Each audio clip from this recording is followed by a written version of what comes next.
सबसे पहले खबर बंगाल के सियासत की। आप देख रहे हैं बड़ी खबर और मैं हूं नगमा। और बंगाल में जो सियासी घमासान है उसमें और ज्यादा गर्मी तब आ गई जब नंदीग्राम में कल ममता बनर्जी घायल हुई।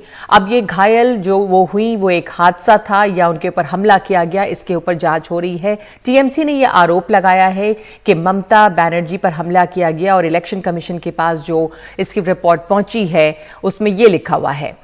ममता बनर्जी ने अब कोलकाता के अस्पताल में से वीडियो संदेश जारी किया है और कहा है कि जोर का धक्का लगने से उनके पैर में चोट लगी है।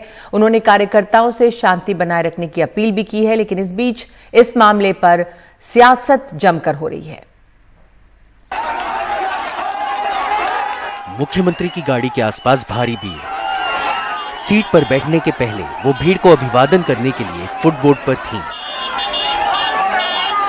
तभी बोनट के पास भीड़ हो गई और उनको दरवाजे की उलट दिशा में धक्का लगा। तृणमूल का कहना है कि यह ममता पर हमले की गहरी साजिश हो सकती है। पश्चिम बंगाल के मुख्यमंत्री ममता बनर्जी कुछ देर के लिए अपने गाड़ी के फुटबोर्ड पर यहाँ पे खड़े हो गए लोगों को नमस्ते करने के लिए। ये चीज राजनीतिक नेता हमेशा करते हैं जब उन्हें लोग दिखते हैं, लेकिन जब वो फुटबोर्ड पे खड़ी थी तब सडनली यहाँ पे उनके गाड़ी के सामने क्राउड आ गए और तृणमूल कांग्रेस का कहना है कि क्राउड में कुछ लोग थे जो जानबूझकर दरवाजे पे प्रेशर डाला, जिसकी वजह से दरवाजा ममता बनर्जी का पैर और कमर के ऊपर बंद हो गया। कुछ लोग भले ही इससे सहमत हों, लेकिन कुछ लोगों का कहना है कि भीड़ को संभालने में लापरवाही की वजह से ऐसा हुआ। तृणमूल के एक समर्थक कृष्णा जाना मौके पर मौजूद थे। उनका कहना है कि दरवाजा आधा खुला था और ममता के आसपास उनकी सुरक्षा वाले भी थे। संभव नहीं, देखुन तो एतो भीड़। मैंने देखा कुछ लोग जमीन पर लेटने की कोशिश कर रहे थे। मुझे लगता है कि ये पहले से तय था। विपक्षी दल के कुछ लोग भी वहाँ मौजूद थे, इसलिए हमको इस बात का शक है। बीजेपी और कांग्रेस ने इसे पॉलिटिकल स्टंट बताने में देरी नहीं की। बीजेपी ने बाद में दावा किया कि बीच सड़क पर खंबे की वजह से यह हादसा हुआ। तो किसी को लग सकता है, कोई बोलता है कि वो बोनेट पर बैठी थी, कोई बोलता है कि दरवाजा खोल के गाड़ी जा रही थी, किसी पोस्ट में टकरा गया, उनको चोट लगा। ये दुखजनक है और चोट लगा तो उसकी ट्रीटमेंट होनी चाहिए और उसके लिए यहाँ आने की जरूरत नहीं। वहां भी हो सकता था, सुपर स्पेशलिटी हॉस्पिटल है, लेकिन ठीक है, चीफ मिनिस्टर हैं, उन पर ध्यान देना चाहिए। लेकिन बयान आया कि उन पर हमला हुआ है। खुद बोली 4-5 लोग आए, हमको धक्का मारा है, जबकि उनके पार्टी के लोग सब थे, उनके साथ मिल रही थी, नमस्ते कर रही थी, उनको चोट लगी है। वो वहां हारने वाली है, इसलिए बहाना मांग रही हैं, ये सब नाटक कर रही हैं। वो रैली में है, उनके लोग साथ में है, Z+ कैटेगरी की उनकी सिक्योरिटी है। वहां भाजपा कैसे जाएगी और क्यों जाएगी भाजपा? और हमला कहां से हुई है? कहीं अगर टकरा गया गाड़ी तो उसमें हमारा क्या कसूर है? दरवाजे से उनको चोट लगी, उनको किसी ने धक्का नहीं दिया। जो भी कुछ वो कह रही हैं वो गलत और बेबुनियाद है। ममता बनर्जी को चोट लगने की कारण क्या थी? क्या वो ये पोल थी या षड्यंत्र था जिसमें लोग आके दरवाजा को धक्का दी, जिससे उनको चोट पैर और कमर में लगी? ये जांच के बाद पता चलेगा। लेकिन जो राजनीतिक आरोप और प्रत्यारोप घटना के बाद हुई है, ये पश्चिम बंगाल के राजनीतिक माहौल को और खराब कर रहे हैं। मोनिदीपा बनर्जी और कैमरा पर्सन हबीब अली के साथ मिदनापुर से सौरभ गुप्ता, एनडीटीवी इंडिया। और अब बात करते हैं किसानों के आंदोलन की, जिसको 100 दिन से भी ज्यादा वक्त हो चुका है और दिल्ली की तमाम सीमाओं पर बहुत सारे महत्वपूर्ण रास्ते रोककर धरने पर बैठे हुए किसान हैं। लेकिन अब वो पश्चिम बंगाल के सियासत में भी कूद रहे हैं। किसानों का जत्था 12 से 14 मार्च तक बीजेपी के खिलाफ पश्चिम बंगाल में कई बड़े कार्यक्रम आयोजित करेगा। देखिए हमारे सहयोगी सौरभ शुक्ला की ये रिपोर्ट। कृषि कानूनों के खिलाफ बड़ी किसान महापंचायतों में दिखने वाले किसान नेता राकेश टिकैत, बलबीर सिंह राजेवाल और योगेंद्र यादव पश्चिम बंगाल में बीजेपी के खिलाफ प्रचार करते नजर आएंगे। किसानों का दावा है कि अगर किसान बीजेपी को जिता सकते हैं तो हरा भी सकते हैं। किसान आंदोलन ने बीजेपी को वोट की चोट देने का फैसला किया है, क्योंकि ये सरकार न तो न्याय की भाषा समझती है, न नैतिकता की भाषा समझती है, न सच झूठ की बात समझती है, संविधान की भाषा नहीं समझती है। बस एक बात जानते हैं, वोट, सीट, इलेक्शन में जीते, सरकार, सत्ता। तो संयुक्त किसान मोर्चा ने फैसला किया, चलिए आपको वही भाषा में हम सिखाते हैं जो भाषा आप जानते हैं। 12 मार्च से 15 मार्च तक कलकत्ता में 12 मार्च को एक रैली होगी, जहां पे किसान दूत पूरे 294 विधानसभा क्षेत्रों में जाएंगे, किसानों की एक चिट्ठी लेके बंगाल के किसान के नाम।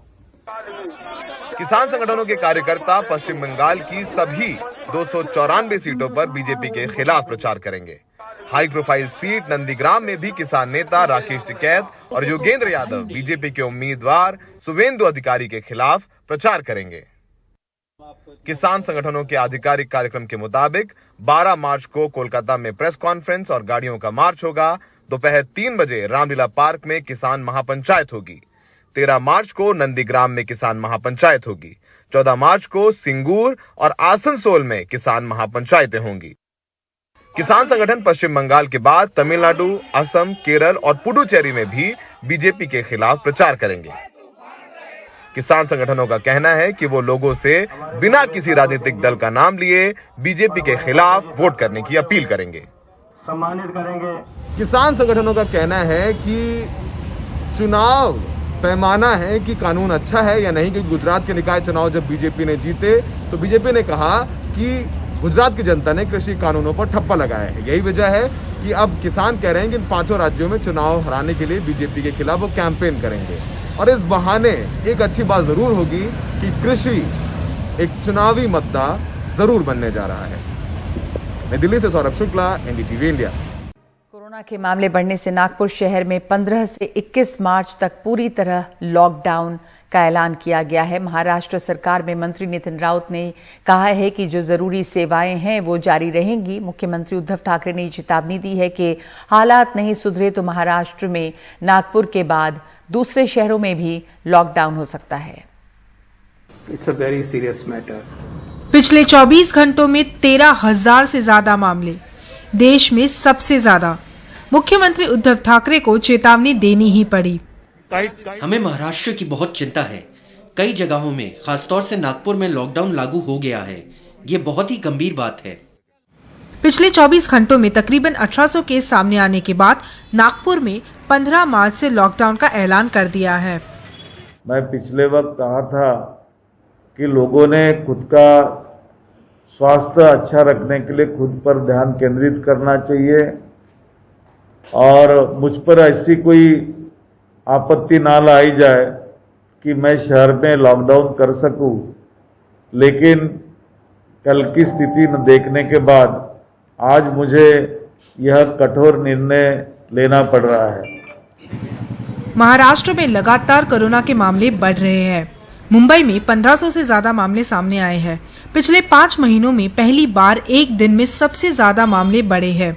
लेकिन बीएमसी फिलहाल लॉकडाउन से मना कर रही है, लेकिन रात के कर्फ्यू जैसी सख्ती बरती जा सकती है।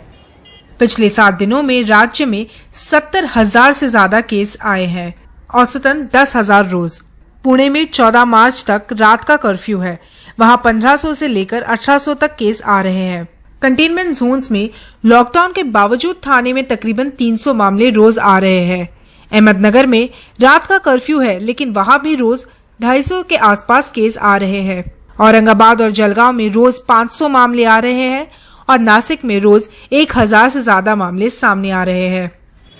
राज्य सरकार लोगों से एहतियात बरतने के लिए कह रही है, लेकिन चेतावनियों के बाद भी लोगों की तरफ और कुछ स्वास्थ्य विभाग की भी तरफ से लापरवाही बरती जा रही है और एक और लॉकडाउन की कगार पर ला दिया है। नागपुर से विनय शुक्ला के साथ मुंबई से कैमरा पर्सन संजय मंडल के साथ पूर्वा चिटनिस, एनडीटीवी इंडिया।